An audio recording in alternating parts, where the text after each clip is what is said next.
Piascore is a great tool for musicians. You can see it here in the top right corner.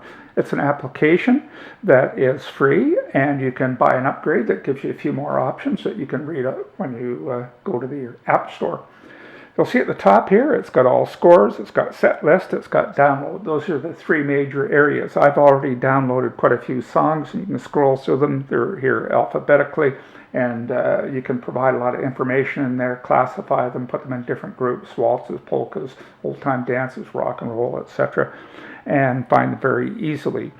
But to begin with, you would click on download. You wouldn't have all of those songs in there, and you could upload some free scores right here by clicking on that icon.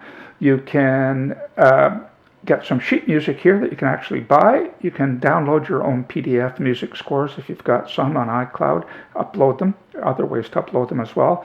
And you can take a picture with your camera of an existing piece of sheet music to put onto this device.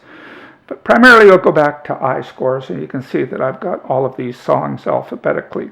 And if I wanted to pick a song and just play it from my score list instead of looking in the garage through boxes and books, etc., which I'm sure many of you have scattered throughout your home, there's Clarinet Polka.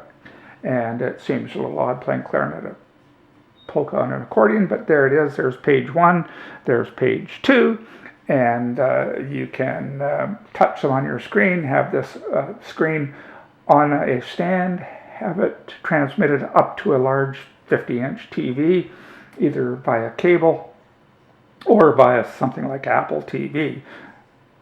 Great tool, and especially for us seniors that are hard of seeing, it's even better. And you can see, you can fool around with this. You can look at the sheet, you can enlarge it if it's a little tough to read, and when you touch the bottom here, you'll see that there's a little menu, and you'll see a little pencil. When you touch that, you can select some different colors, sizes. You can make annotations here, you can make little notes. And I'm going to touch that one right there, and you can see I can make a few signs or make a mistake. You can go back and get rid of it. It really doesn't mark your score. It's just there on top. You can take it off at any time. Great tool. As well, when you're playing these songs and you want to go forward or backwards, you'll see this one right here. You can do that. And if you don't want to use your finger or flip pages, you can use something like a Bluetooth foot pedal that I have here. I find it very handy going forward and backwards, especially on a set list. It's a real tool. Anyways, there's your clarinet polka. At any time, you touch the top here, touch it again, and actually I forgot to turn off the editing tool with the pencil, and I turned that off by the X that was down there. I go to the catalog up here. Here's my menu again. Set list, great tool here. If you're practicing, you've got several songs you want to practice and you want to go over and over again, you can set that up. You'll see there's a little plus sign here. You just touch that plus sign, and you'll see it says input set list name. I'm going to put 00 here, capital 0, little 0, and then I save it. And you can designate these by artist. If you have several people in the family, you can all make your own set lists. It's quite easy. And once you've got your 0 set list here, I click on that. And, that's an old one. That's a 0. Here, I'm looking for a 00, which is alphabetical, so it's down here. That's empty. And you'll see there's nothing in that set list. And it's the name of the set list up there. I press edit.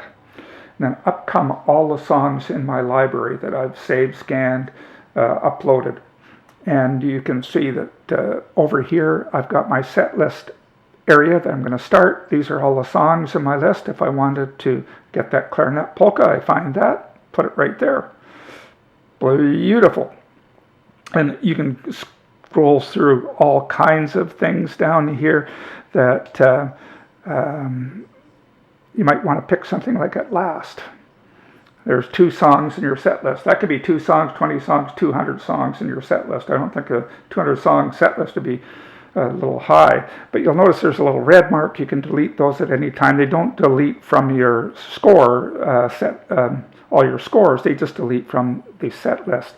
And you can, this side here, there's a little bar here, you can move them around. If you have 10 of those, you can decide which one you're going to play first or whatever. And there's your set list. At last, clarinet polka. Done. You go up here, you save. Here we go. We're cooking with gas.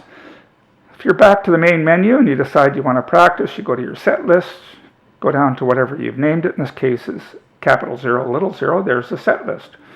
You play At Last. This happens to be several pages. So you practice, you go through At Last. There you go. Lots of pages there. Then you're into your next song. And if you had 5, 10 more songs, you would just go through there. Great tool for practicing. Eliminates fooling with pages, falling off your music stand, etc. And plus, if you can shoot this up to a large TV, it's great for if you've got a couple of people playing or a few people playing to share what songs you're playing and give them a little clue to what you're playing.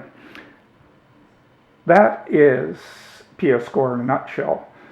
How to upload photos, how to scan them. There's some other things you can do. Resize them for taking full advantage of the screen and accounting for some eyes that sometimes aren't that strong.